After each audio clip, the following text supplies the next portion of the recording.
Hey there guys, and welcome back. On this week's show, something a little different. We're going to be making a display case.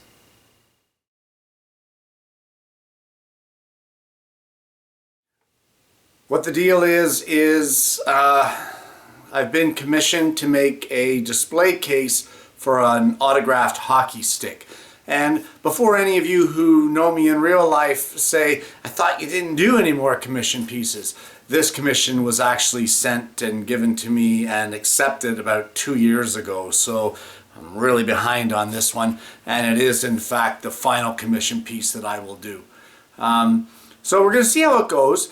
I don't think this is going to pertain to a lot of you, but there may be some methods here that you guys might see that'll help you out in your woodworking.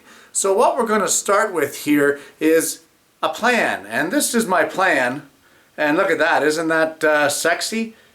That's it. That's what I've got to work with, and we're going to run off on this. I've got some 1/2-inch maple boards that I've already resawn and thickness planed, but now we're going to take them over to the jointer to start off with this project, and I'm going to give them all one true flat edge and a perpendicular surface. So let's head on over to the jointer planer.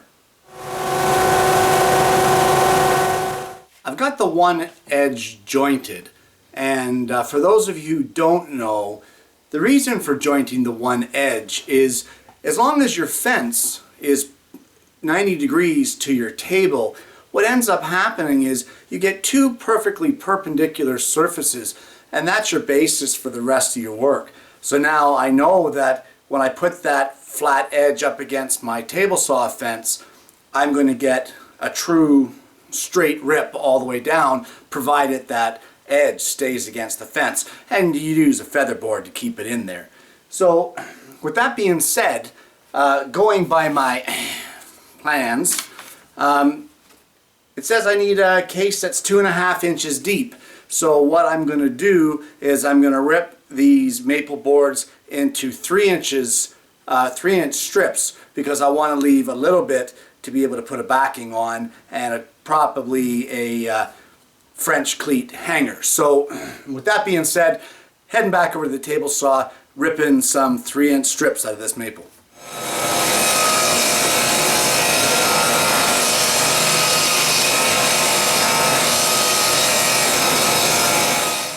I've got my maple ripped into 3-inch strips, but now I gotta refer to my plans and I need to cut it to length, and just rough length.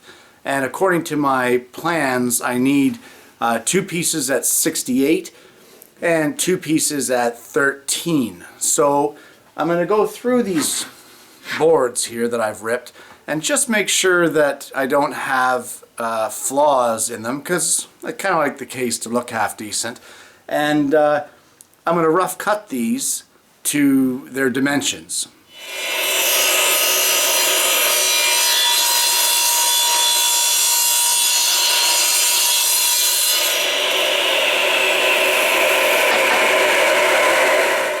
I've got the pieces rough cut, and I've decided on miters for the corners.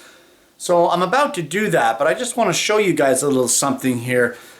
Some of these pieces of maple had some planer snipe on the one end, and that happens with thickness planers. I've found for my planer it usually means that my outfeed table needs some adjusting. But just to make sure I don't mess things up, you might want to take a pencil, marker, crayon, paint, I don't care, whatever. Mark the snipe so you don't end up using this piece of wood, because I'll tell you, even if you sand this and it looks nice and smooth, you apply a finish and that snipe is going to show. I said I needed to miter the pieces, but there's a step that I forgot. There's going to be a backer board on this display case which will be recessed into a rabbet joint.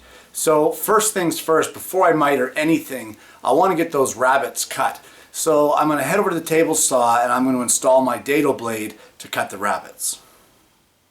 I've got my dado blade set up, and I've got the fence set so that the dado blade is going to end up cutting a 1/2 inch wide rabbet 1/4 inch deep into these boards. So I'm going to go ahead and cut all of those now, and then we're going to move to the 45s.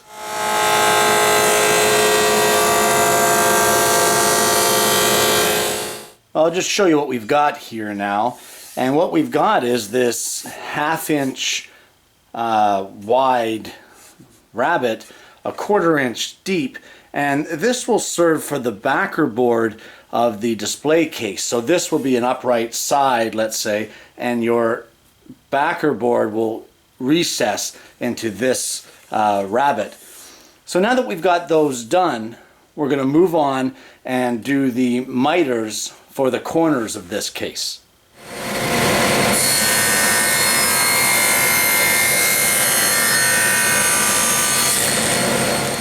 All the 45s are cut. They've been checked, double checked. This is what we're looking at right now with the dry fit. So everything is dry fit together, and what I'm going to do now is I'm going to go around and I'm going to glue all this up.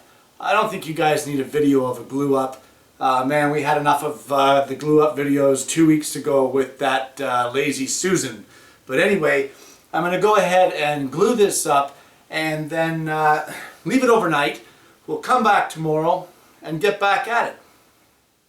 Okay, and you can see right here, glue up is done. What I did is use a couple large strap clamps to get around it to hold this in. This is quite a large piece, and I had someone come in and help me do the glue up. That would be Mrs. Kembo. And if you guys have a helper that you can bring out in the shop, by all means, to do a large glue up like this, do it. Remember, during the glue up, obviously have your glue handy. You want water handy, some pieces of rags, and your good old friend Q-tips. Don't forget that to get in the corners, especially of the 45s and the miters. Now we're going to leave this overnight. We're going to come back tomorrow, and we're going to continue on with this build of a display case. So we're back in the shop this morning, and we've unclamped the entire case and removed the wax paper from underneath it, just prevented the glue from getting all over the place. We're going to save this wax paper because we're going to have more glue up later on. But I've taken a chisel to the outside edges on the corners just to remove any dried glue squeeze out. And now we're going to go ahead and cut some splines, some spline slots actually, for our corner joints, just to strengthen the whole case.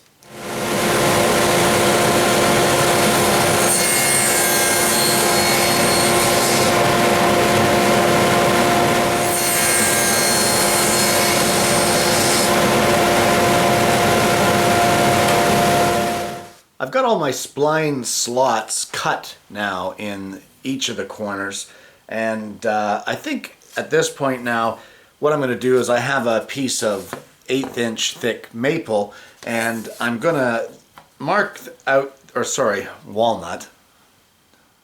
Anyway, I'm going to mark out my splines and of course take them over to the scroll saw, cut them. I'm going to need 8 of these things, and then I'm going to glue them into place and let them sit and set probably for the rest of the day. But after that is done, we're going to move on to the face frame after that.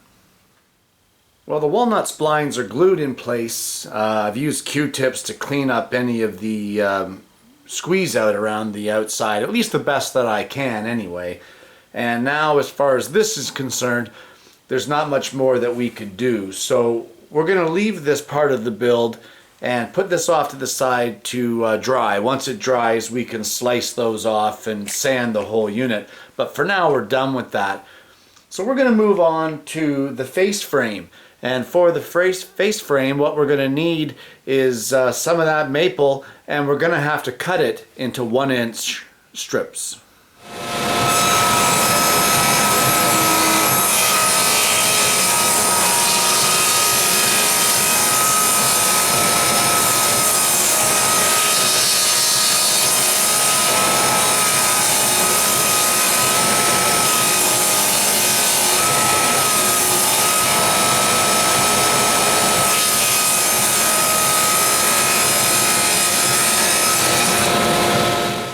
just like we did with the actual case itself, now with the face frame that we have it cut in 1-inch strips, now we're going to rough cut it here on the radial arm saw, and I'm going to go with 70 inches and then the end pieces we can use.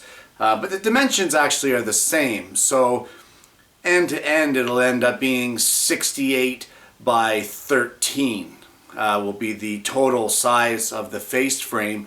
And you'd make it just like you would any other picture frame, with a few little exceptions that we need a recess for the glass, and we're going to profile the inside of it. So with that, we're going to go ahead and rough cut the strips to our length.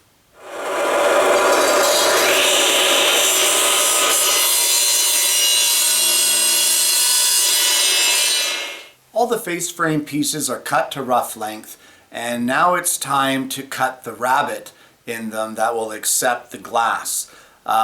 So I've installed the dado blade into the table saw, and we're going to cut a 1/2 inch wide rabbet, but it only needs to be thick enough or deep enough to accept some 2mm plate glass. So that's about 5/64. So we're going to go ahead and cut those rabbets, and then we're going to move on to mitering.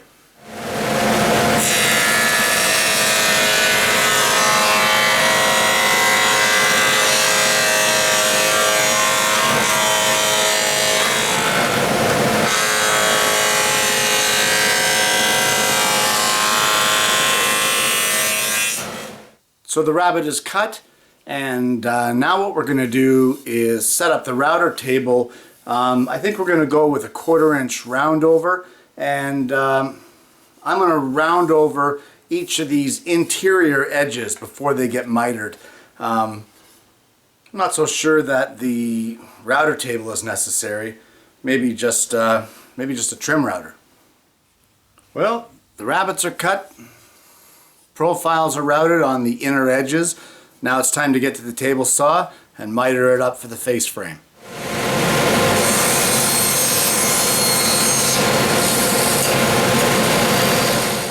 And there we have the face frame glued up. We can see, you probably can't see due to the video, but everything lines up nicely, and there's not much more we can do with this for today. Just got to let the glue dry.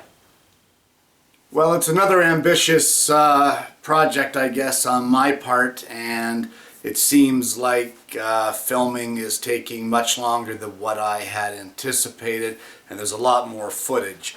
So there's not much we can do with the actual carcass of the display case at this point in time. The face frame is glued up, and of course we have to just wait for that to dry, and then there's splines to add, and I still have to cut the splines on the carcass, and there's assembly, there's flocking to do, there's a whole load of stuff that goes into this case.